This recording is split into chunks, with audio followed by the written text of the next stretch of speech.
Lovely day for it.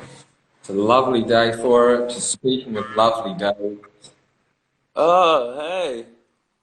hey, Hey, Ben, what are you saying on my little tiny phone? one thing, what are you saying? Yeah, just, I was so confused because I was on my other account looking and I'm like, how does this work? I've never done this before. Yeah. How did you do this? Well, I designed and wrote the code for Instagram, and so for me, I mean, it'd be hard to explain. That's pretty I cool. It made it so easy. This is the reason why we're using Instagram Live because everything's Mm-hmm. there. Press a Mm-hmm. button, and it's great. Mm-hmm. Um, Alexandra Norton. Hello. She is a poet, a comedian, an artist, a curator, a director, sensible, magical, sophisticated, and a little bit mysterious. She is the founder and runs Kunst für Künstlerin, among many other projects. Once she went to India to run a marathon. She's Did I? recently got Oh, married. She has recently got married and has cut her hair short, and it looks great. She could be famous, but she prefers to be locally well known. She is Alexander Norton the First. wow. That's really cool. I feel like I'm on This Is Your Life or something, you This know? is your life. This is your life. Oh, So wow. I think we should just get straight into it. Mm-hmm. Tell us about this very new project, Plastic Mountain. Oh, yeah. So Plastic Mountain is a project I've been working on. Uh, well, I shot the images back in 2014, and I studied photography, documentary photography in Wales, and we managed to go out on a trip across America. And I've done extensive research photographically and also essay-wise about American photographic history and its correspondence with American history. And obviously, we consume American culture every day for Netflix films, etc. Um, and basically, the project is a series of images which are looking to kind of question the iconography of America and ask the question, is it a mountain or a plastic mountain? You know, like a mountain is real, but a plastic mountain is pretend, you know. Mm. So it's kind of a project and book project which I'm trying to get together. Okay, and is that what stage is that at the moment? Are you still refining what's going to be included in that, or looking for a place to potentially exhibit and share? What stage is that at? Well, the images have been ready for like 7 years. Uh, it's just a case of recontextualizing them. I'm currently actually designing a book. I've have my laptop here and I've been designing my book, but I would love to exhibit them at some point. Uh, I don't know how, but yeah, the Maybe, idea is to maybe get it we can on. chat about it. Once you have the book, once you have it, yeah, some other bits and bobs we can talk about that outside of this. Hmm. You did photography in England before moving to Berlin. How was Yeah. that? And are you still offering this service? Well, but sorry, I think the internet went out. What did you say? How was that? How did you find that? And are you still offering that service of photography tutorials and teachings? So I did a PGCE, which is just for teaching, and so I was teaching people, but for 8 months, and that's it. And then I got my PGCE and I was finished. But yeah, so I have taught many years ago, actually similar time, 2014, actually, same sort of time. But yeah, I haven't taught anything since. I'm kind of like running around doing all sorts of stuff, and yeah, yeah, but I haven't done, yeah, I haven't done teaching. Not so much Um, keeping them. I guess one of the reasons that you're running around a lot is this project of yours, which is only 2 years old, Kunst Kunsterin. yeah, Um, yeah. it's a very promising format, curating and gathering artists together. Can you perhaps tell us how you started with this project and elaborate on your core message, essentially creating without fear of failing? Oh yeah, yeah. So I was working with photography. No, sorry. Ugh. I was working with poetry, and I was doing lots of performances there, generally, before I started. And I was just thinking that I wanted to create something. So I saw that it was possible you just get a bar, and so what we did is we got a bar and essentially set it up in Keith initially, and then we moved over to Poropati, uh, and basically just it developed from there. But it was really like a response to the work, or the way that I'd seen previous organizations ran in order to try and offer something a bit different, that I had been involved in quite heavily, and just wanted to try and offer something different. And the sphere of failure came from this idea that, well, the only way you improve is to fail. So try an idea out and see what happens and see where it goes, and then look at where it breaks. Mhm.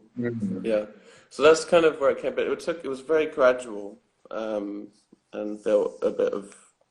built some traction over the Mm. years. I didn't realize So it's that deep. That's really cool. I was, yeah, I mean, that's a very dear friend of mine's bar. He sort of is one of the partners that runs it, and yeah, I love that place. I was there last night actually doing a. They've got this great community radio project on the go at the moment, which you should mhm, definitely get involved in.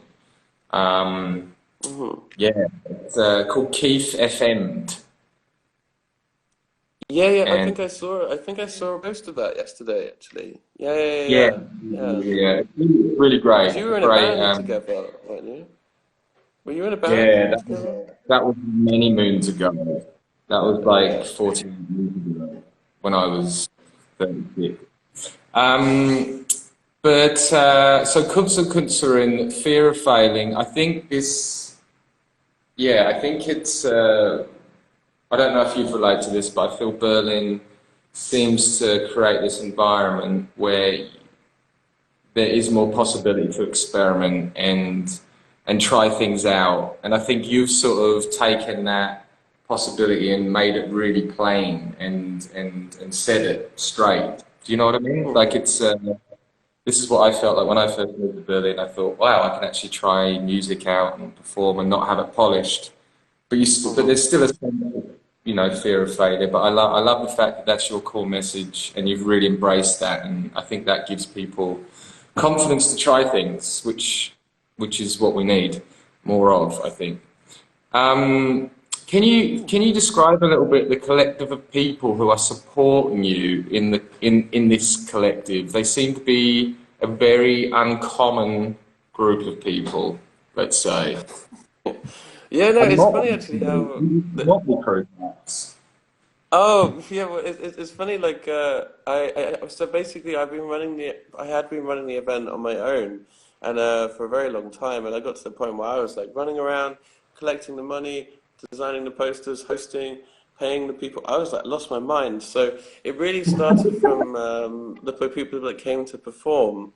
So Jolon was the first person that joined the team, Jolon Dixon, and just expressed some interest, and then he helped me run the event technically and also collect money. And then, so basically, all of the team members have pretty much come from creative collaboration, and they just consistently keep coming. Some friends, like definitely with Arancha, our connection was much more like we already knew each other before, so it was just kind of logical for us to work together.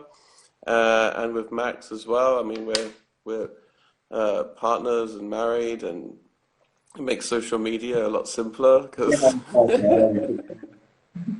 yeah, Max is running social media. So and basically, yeah, just a whole bunch of different yeah, just it was just a feeling, you know. You were like, oh, I like these people. Let's put these people together, and it's funny Yeah. now. Like there's stuff happening which I don't even know what's going on. You know, I'm You, like, you yeah, created, do your you thing. I have created no a idea. You do monster. what you want. Yeah. I'm looking forward to sort of getting to that stage of something where it's gone beyond, perhaps something that you've started. And um, let's have a look here. You also perform as a comedian. Can you share Yeah. your vision of the comedy scene in Berlin? Who's Stevie? What, Steve, the person? Yeah. But yeah, so basically, Steve is a manifestation of what would have happened if I didn't come out as transgender. And it's kind of a combination of my love for Australian humor, for like the Concords, the Big Les Show, my Australian friends, and just and it's funny actually. The reason why even started the idea was because I was in a bar with my friends and they're from Adelaide, and then some guy said, "So are you from Adelaide too?" And I said, "Yeah, I'm from Adelaide," and he was like, "Oh shit." And I just was like, "Oh God, that's crazy." Okay, and then and then I went back to talking, and then this guy asked me, hey, do you have a lighter?" And I was like, "Here's a lighter." And then I carried on, and I went back again. So basically, I realized that I could basically create somebody who doesn't exist. So I could be Steve right now, and you don't know who I am. You know, like what is your name? Is it Ben? Is it Ben? Is that your name? I mean, No. I could be Peter. I could be Peter from Melbourne. I can't do the accent. You know. It's a good, it's a good effort though. You've got good. I could tell you've been there before. You know. I think I could practice a little bit, and we could maybe do a little sketch together or something like that. I think it'll be quite good. It'll be like SNL, but we could call it Ben and L. You know. Then, So it's like the stupid like this thing.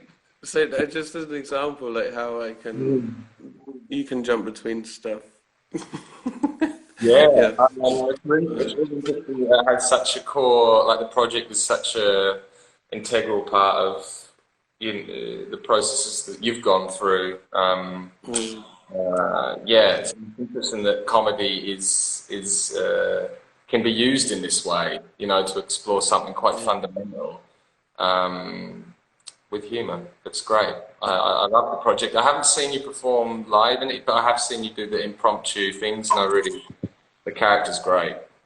Um, you work as a professional cleaner, besides the millions of art projects in which you're involved with. How do you find time to do all these things? How do you find time to be a cleaner, to run Kunst and Kunstler, and to make Steve, to do all these things? How do you organize and manage your time? I basically do it all at the same time. So if I'm cleaning a toilet at work, I'm also practicing Steve. I'm also talking about how I can save the world, but that's another thing. And then just generally like I get ideas by being out in the world, and I just do it on my phone.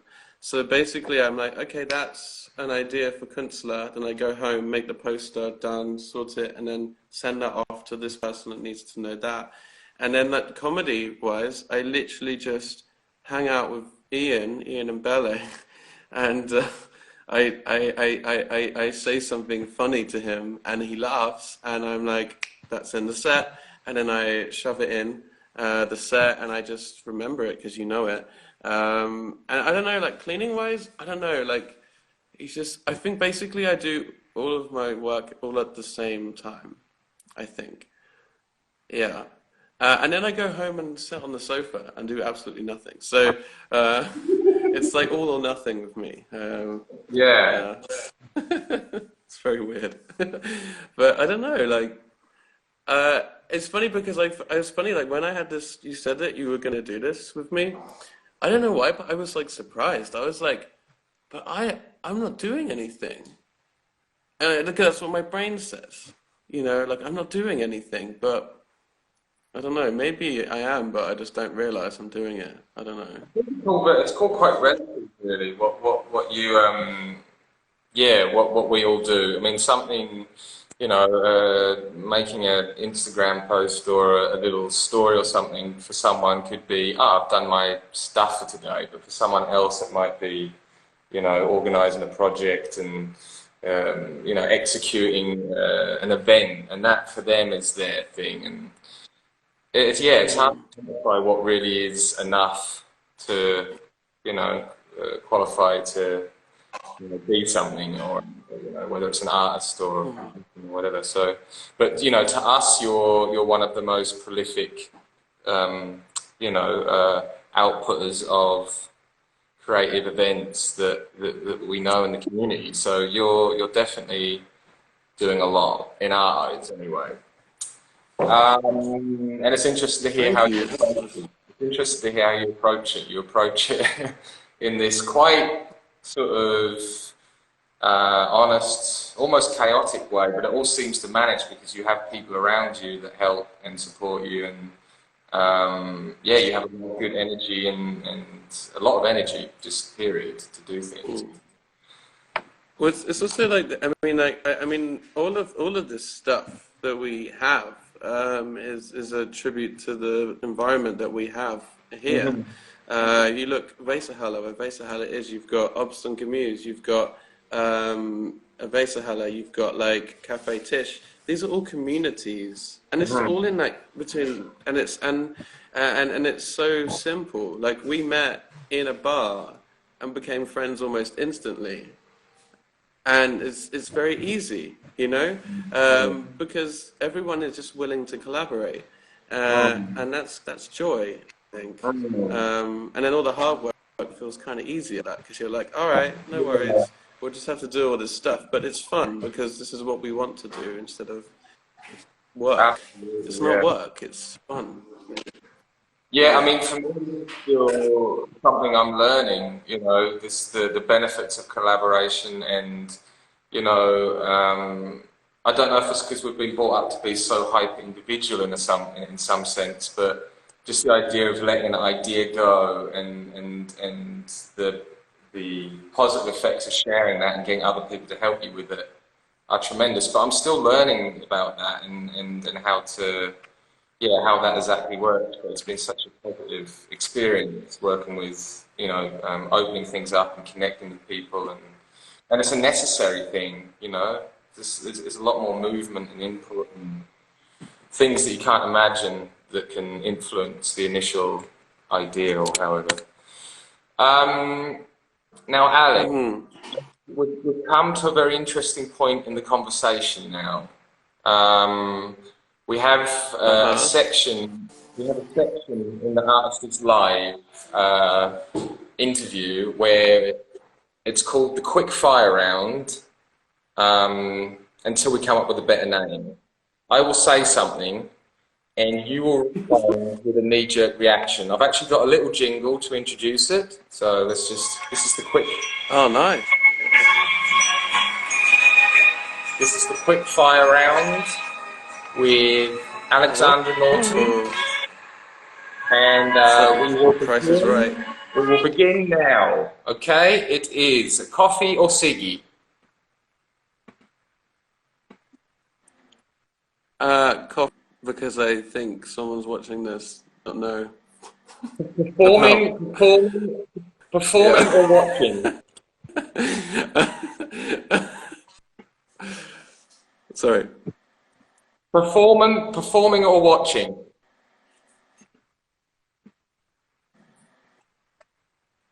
Filming, always. Fine art or fine comedy.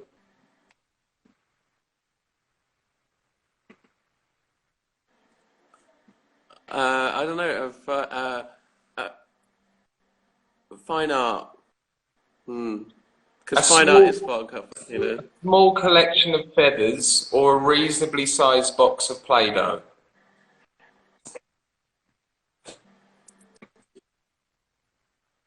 The Play-Doh, because you can make fun stuff. In one word, what's your look for this spring season? Sorry, the microphone went a bit weird. Can you say it again? Hang on, let's just give it a second. I think it's doing that weird thing again. Can you hear me?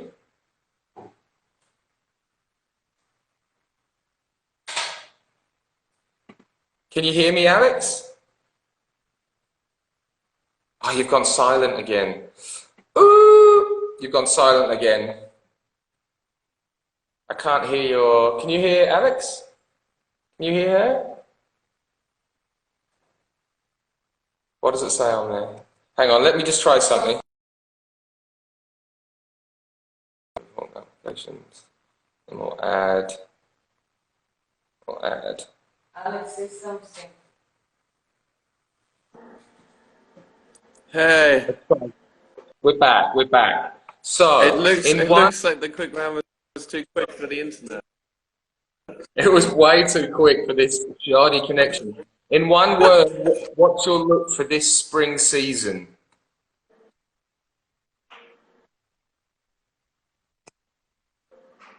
My look for the spring season is One word. Eeyore jumper. Eagle jumper. You're performing at a spoken word event when the mic cuts out and you realise that Angela Merkel is in the crowd. Sorry, can you say it again, the connection? You're performing at a spoken word event, right? Yeah? Yeah. The mic cuts out. Yeah, and what happened? And then you realise Angela Merkel is in the crowd. Do you remove your shoes? No. You keep your shoes on. I don't think so. No. I think I have shoes on. Yeah. They're open All right. anyway, so they're open toe sandals. 15 lemons or 6 oranges? It's sticky, but I would go for the oranges because I can eat them more. If you had an extra bike, would you lend it to me? Oh, of course. Do you need a bike? Do I don't have one. But you currently have any marmalade? no. Oscar Wilde or Sylvia Plath?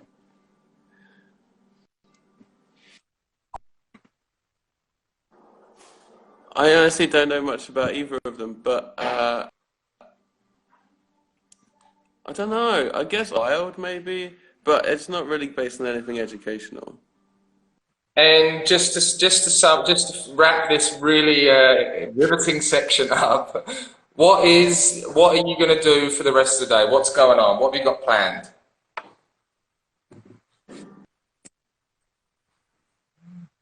I'm gonna go for a bike ride, I think.